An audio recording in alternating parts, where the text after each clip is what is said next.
Partai Demokrat. Ya, Pak Hinca Panjaitan. Terima kasih pimpinan. Pimpinan Komisi 3 yang saya hormati, para anggota Komisi 3 yang sangat saya hormati, Bapak Kapolri yang saya hormati bersama para pejabat utama dan juga Kapolda dari seluruh Indonesia. Assalamualaikum warahmatullahi wabarakatuh. Salam sejahtera untuk kita sekalian. Pimpinan, saya kira sore hari ini rapatnya para bintang. Kalau seandainya bintang-bintang Kapolri sampai ke bawah yang hadir ini dijumlahkan, saya hitung-hitung hampir 100 bintangnya. Bintang 4, 3, dan 2 kalau dijumlahkan. Terima kasih pimpinan, Anda telah membuat rapat ini menjadi rapat para bintang. Nah, yang kedua, Pak Kapolri, saya mengikuti presentasi itu dan membaca buku yang diberikan. Sayangnya presentasi yang slide kami nggak sempat mendapatkannya, sehingga kami memotretnya satu demi satu slide-nya. Mudah-mudahan segera dikirimkan supaya kita bisa ikuti. Yang saya bisa potret tadi sampai slide ke-46, setelah itu berhenti. Artinya kami mengikuti betul apa yang disampaikan Bapak Kapolri. Berikutnya, saya mau mulai dulu dari apa yang pernah saya tuliskan ketika Pak Kapolri fit and proper test, namanya menguji Polri presisi. Masih saya ingat tahun 2020 itu, dan nomor cantik yang sangat menarik kita ingat adalah 4 kebijakan transformasi, 16 program, 51 kegiatan utama, 177 agenda aksi. Polri presisi, mengantisipasi nawacita. Sekarang nawacita berubah menjadi astacita. Lalu Kapolri segera menyesuaikan Polri presisinya dengan 6 sasaran strategis, 5 program utama, dan 18 indikator untuk mengukur kinerjanya. Kita pakai ini Pak Kapolri 5 tahun ke depan sebagai acuan kita bersama. Dan kita pegang itu untuk kita diskusikan. Sekarang, tadi Pak Nasir Jamil nyampaikan, betul, lengkap sekali mulai dari anggaran sampai ke program kerjanya. Kalau anggaran pasti tetap kurang. Saya tertarik soal anggaran ini pada penerimaannya. PNBP-nya Polri 7,9 triliun itu. Menarik itu. Dan itu paling banyak dari Lantas. Kemudian nanti layanan umum 3,2 triliun, ya, dan itu misalnya dari rumah sakit dan seterusnya. Saya tertarik dan tidak akan berhenti mengingatkan Pak Kapolri, terutama Kabar Harkam, bahwa objek vital nasional bisa menjadi sumber utama penerimaan negara bukan pajak kita. Yang hitung-hitungan saya bisa menembus juga angka 7 triliun. Dan itu masih menyambung kepada programnya Prabowo. Kedaulatan negara diukur dengan swasembada pangan, energi, dan air. Nah, karena itu tiga-tiganya itu bagi saya adalah objek vital nasional. Dan kalau kita lihat objek vital nasional di Amerika, dari 16 butir itu nomor urut paling atas adalah pertanian dan perkebunan. Karena itu menyangkut hajat hidup orang banyak. Karena itu saya mohon Kapolri kalau bisa program yang tadi itu kita masukkan juga ke objek vital nasional. Dan itu kita tingkatkan sehingga menjadi sekaligus ini kerjanya. Sekaligus menurut saya. Kenapa begitu? Karena itu pimpinan, saya ingin mengajak kita semua untuk mengusulkan undang-undang pengamanan objek vital nasional. Karena itu terjadi misalnya di negara-negara lain. Di Australia misalnya sudah ada, ya, Australia, The Security of Critical Infrastructure Act 2018. Di Singapura ada Infrastructure Protection Act 2017. Di Afrika Selatan ada The Critical Infrastructure Protection Act 2019. Apa maksud saya? Supaya goal kita swasembada pangan dan energi dan air ketemu rohnya itu. Nah, karena itu yang pertama agar masuk kepala anggaran kita ini. Kedua, tadi sudah disampaikan tentang restoratif justice, dan ini kita tidak akan berhenti sedikit pun karena hanya tinggal 390 hari dari sekarang KUHP baru akan berlaku Januari 2026. Itulah karya besar kita. Dan di situ berubah dari KUHP yang Belanda sebagai penjajah, kita yang dijajah, sikit-sikit ke penjara, kalau orang Medan bilang, sekarang tidak. Harus demokratis. Nah, untuk apa itu kita dorong dari sekarang? Karena juga, tadi sudah disampaikan, saya catat datanya Pak. Cuman Pak Kapolri nggak nyampaikan tadi. Misalnya, jumlah LP perkara kita yang masuk dengan yang bisa diselesaikan, itu rata-rata masih sekitar paling tinggi 70%. Dan kalau dihitung angkanya, 70.000 perkara LP kita mangkrak dia. Nah, jumlah yang bisa menyelesaikan pakai RJ dari 2021 rata-rata 5,1%. 2023 yang agak tinggi 6,3%. 2024 kita belum tahu. Jangan sampai nanti ini panas-panas sedikit saja. Padahal ini harapan kita semua menjadi bagian dari persoalan kita. Ini nyangkut juga kepada penyidik kita. Yang sekarang polisi nggak bangga lagi jadi serse. Karena gangguan dan ancamannya banyak penyidik ini. Mulai turun dia terus. Sementara kita butuh poin-poin tadi. Nah oleh karena itu Pak Kapolri, saya mau kasih usul konkret.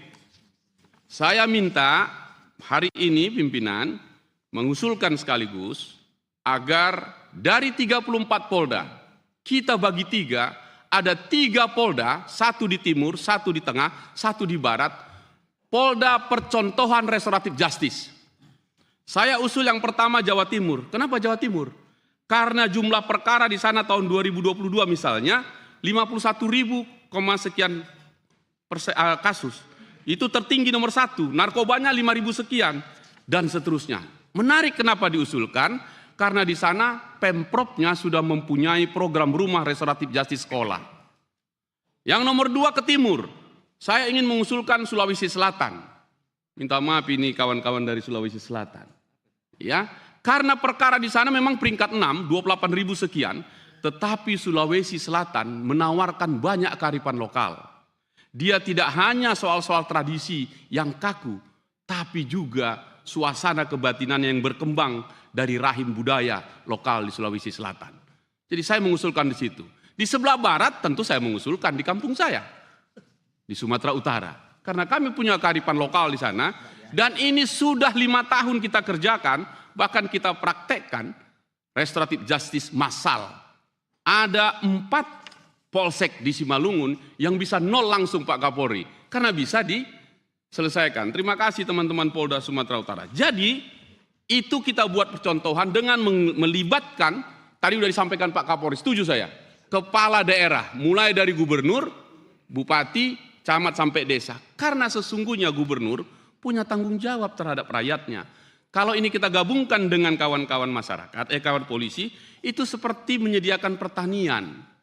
Benihnya dari gubernurnya, cara mengangkatnya itu penyediaan hukumnya dari kepolisiannya. Jadi setiap di desa-desa itu akan menjadi rumah-rumah restoratif justice. Poin kita adalah jangan kita masuk sampai pada justice delay, justice deny. Karena jumlah pokok perkara yang nggak diselesaikan penundaan adalah ketidakadilan. Jadi harus 0 itu. Karena itu saya mengusulkan itu agar menjadi pikiran kita bersama untuk menjadikan contoh restoratif justice per Polda atau per provinsi. Dengan demikian 1 Januari 2026 kita sudah siap semua untuk memulainya. Berikutnya pimpinan, saya ingin menyampaikan yang berkaitan dengan soal narkoba tadi sudah disampaikan. Terima kasih Pak Kapolri. Terima kasih untuk Pak Kapolri atau institusi Polri yang telah mengirimkan Wakapolri menjadi Menteri Imigrasi dan Lapas ya. Dia pernah bertugas lama sekali Sumatera Utara sampai Kapolda dan teman kita berdiskusi dan selama puluhan tahun tidak ada satupun bandar narkoba yang sudah inkrah. Hukuman mati dan seumur hidup di Sumatera Utara hampir 112 orang. Belum pernah dikirimkan ke super maksimum security di Nusa Kambangan dan di Jawa Tengah. Tapi minggu lalu telah berhasil 67. Terima kasih dan tidak boleh berhenti di situ. Itu harus semuanya berangkatkan ke sana. Kenapa? Karena seluruhnya dikendalikan dari lapas itu. Kita harus potong itu. Jangan sampai pengguna masuk ke lapas menjadi naik kelas jadi bandar. Terima kasih Pak Kapolri, saya minta dukungannya lagi supaya kosong itu dari Sumatera Utara. Kami membuat tagline-nya itu usir bandar narkoba ke super maksimum security, terapikan para penggunanya, dan rehabilitasilah para korban-korban itu. Sebab korban pengguna narkoba adalah orang sakit, bukan kejahatan. Orang sakit diobati, bukan dipenjara. Itu pikiran-pikiran kita yang selalu kita angkat bersama. Terakhir pimpinan, karena ruang ini pimpinan 5 menit saja terlalu sempit untuk menuangkan pikiran-pikiran besar. Padahal soal sumber daya alam penting sekali, tadi sudah diangkat. Karena itu izinkan saya pimpinan menuliskan seluruh temuan saya, seluruh pengawasan saya yang tak bisa saya sampaikan secara lisan, saya tuliskan dalam buku. Karena buku adalah peradaban yang tak pernah usai. Yang pertama tentang bubble, ini sumber daya alam. Timah dan seluruh turunannya. Yang kedua, ini tadi saya sudah disampaikan, Pertamina. Pertamina Hulu Rokan, penyumbang 26% BBM kita, tidak pernah tercapai. Ada masalah besar di sana. Saya tulis, selamatkan blok Rokan untuk swasembada energi.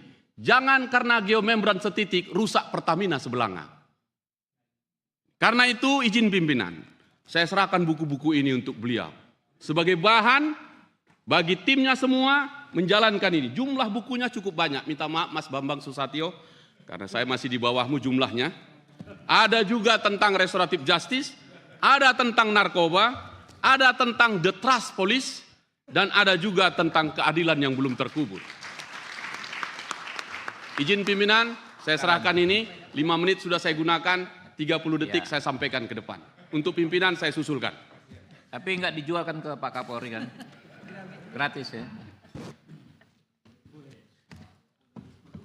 Iya, kan udah izin sama Pak Bambang Susatyo. Tolong kameramen, ini penting nih.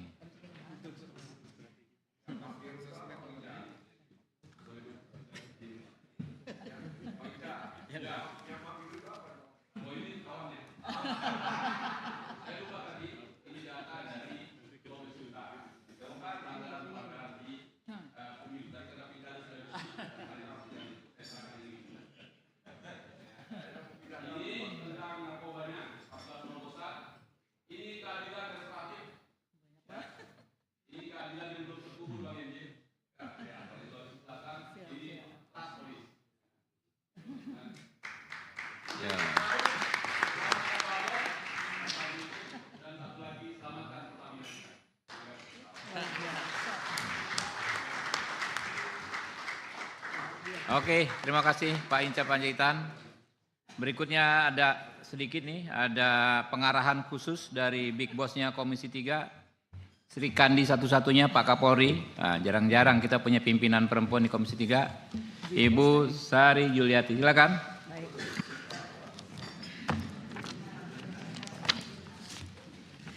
Bismillahirrahmanirrahim. Assalamualaikum warahmatullahi wabarakatuh. Izin pimpinan, anggota dan pimpinan Komisi 3, Bapak Kapolri yang saya hormati dan saya cintai, beserta jajaran. Jajarannya dihormati aja, tidak dicintai kayaknya. Pak Kapolri, saya sedikit aja mengenai kasus kekerasan seksual kepada anak. Jadi saya sangat prihatin. Beberapa waktu yang lalu saya melihat berita 2 anak perempuan di bawah umur, adik kakak di Purworejo, yang menjadi korban kekerasan seksual dan pemerkosaan 13 orang. 13 orang loh Bapak-bapak. 2 korban tersebut dipaksa damai oleh perangkat desanya. Juga salah satu korban dipaksa untuk menikah siri dengan salah satu pelaku. Bahkan salah satu korban saat ini telah memiliki seorang anak. Latar belakang kedua korban sangat memprihatinkan. Bapaknya telah meninggal dunia dan ibunya memiliki keterbatasan. Jadi 2 anak ini adalah anak yatim dan ibunya juga memiliki keterbatasan.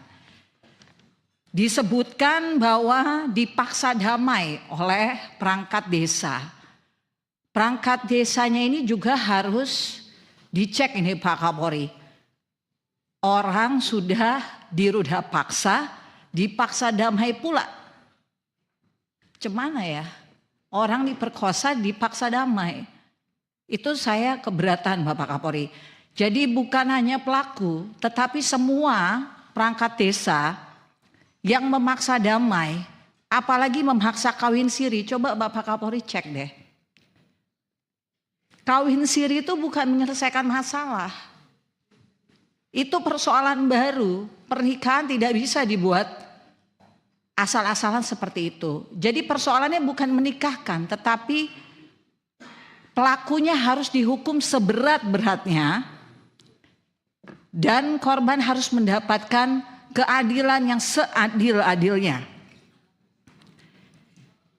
Kami meminta dengan hormat kepada bapak-bapak sekalian untuk memberikan perhatian khusus terhadap kasus ini dan juga kasus-kasus lain yang terkait dengan kekerasan seksual terhadap anak, baik anak perempuan maupun anak laki-laki. Jadi semua yang judulnya adalah kekerasan seksual terhadap anak atau terhadap kaum yang lebih lemah, itu saya minta perhatian dari bapak-bapak sekalian. Dan saya tidak ingin ada restoratif justice terhadap kekerasan seksual. Untuk kasus narkoba sebagai korban mungkin perlu restoratif justice. Tetapi kalau kekerasan seksual saya sangat menentang untuk adanya restoratif justice. Dan yang kedua, pada saat melaksanakan uji kelayakan dan kepatutan fit and proper test pada tahun 2021, Bapak Kapolri telah berkomitmen untuk membangun citra positif Polri. Salah satunya dengan merekrut santri sebagai calon anggota kepolisian. Dalam kesempatan ini, izinkan kami untuk mengkonfirmasi kembali komitmen tersebut. Kami berharap untuk mendapatkan data terkait jumlah anggota polisi berlatar belakang santri, baik setelah fit and proper test sampai hari ini. Jadi saya minta data per tahun ya Pak Kapolri, ada berapa santri yang sudah direkrut oleh Polri sebagai anggota Polri.